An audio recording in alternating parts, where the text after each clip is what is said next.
Well, over the past few nights right here at 6 o'clock, we've taken a close look at all the Atchafalaya Basin has to offer. Both environmentally and economically, the health of the basin is tied to the health of Louisiana. But as our Daniel Phillips reports, that relationship is a very fragile one.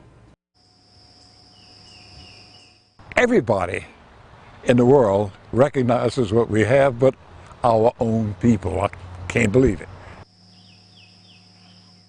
I have 7 grandkids. I want to see them inherit something beautiful instead of a dump. The whole world's a ghetto, man. The whole world's a ghetto. Despite everything it provides, the Atchafalaya Basin is fighting an uphill battle. We lost already 3/4 of all the deep swamps in the Atchafalaya Basin. We only have 1/4 left, more or less. So if they keep going that way, it'll be all gone. There used to be literally thousands and thousands of birds nesting here, brother. The challenges that the basin is facing is numerous and often avoidable. See, that was hard, huh? Surely it takes a specialized team to do that stuff, huh? Although littering throughout the basin is a growing problem, areas along the interstate seem to be a magnet for all that trash. This is an 18-mile stretch of interstate that goes across the basin right here. This is what we picked up in a 20-foot circle here. But it's more than just bottles and cans that are littering the basin. Half-sunk boats and camps, Look at it. They've abandoned it. abandoned in the swamp, become permanent features in the landscape. Who owns that? We do. We're now going to enjoy the big Bertram in the middle of the canal, bro. And it's far from an isolated incident.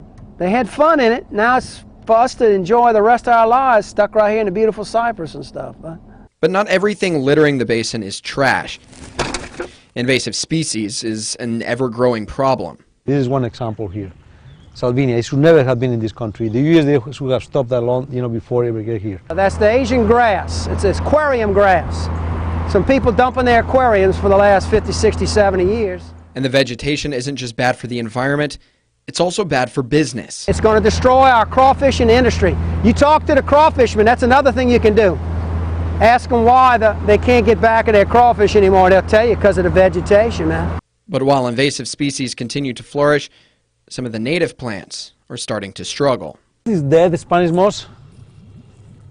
Everywhere, you see dying here. And logging has had a devastating effect on cypress growth. We cut every single acre in the entire country of virgin cypress. We don't have a single acre standing. The only thing we got left is hollow trees that didn't cut them down because they were hollow. Even facing all these problems, the Atchafalaya is, much like the residents who call it home, resilient. But man's encroachment is testing that resiliency. We have our civilization, we have our cities. Really nice to have all the amenities. And that could cause us to lose this jewel forever. However,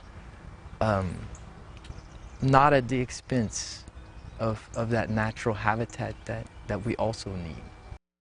Our Daniel Phillips reporting there. Well, next tonight, the city of New Iberia celebrated the completion of the Timeless Treasure Site.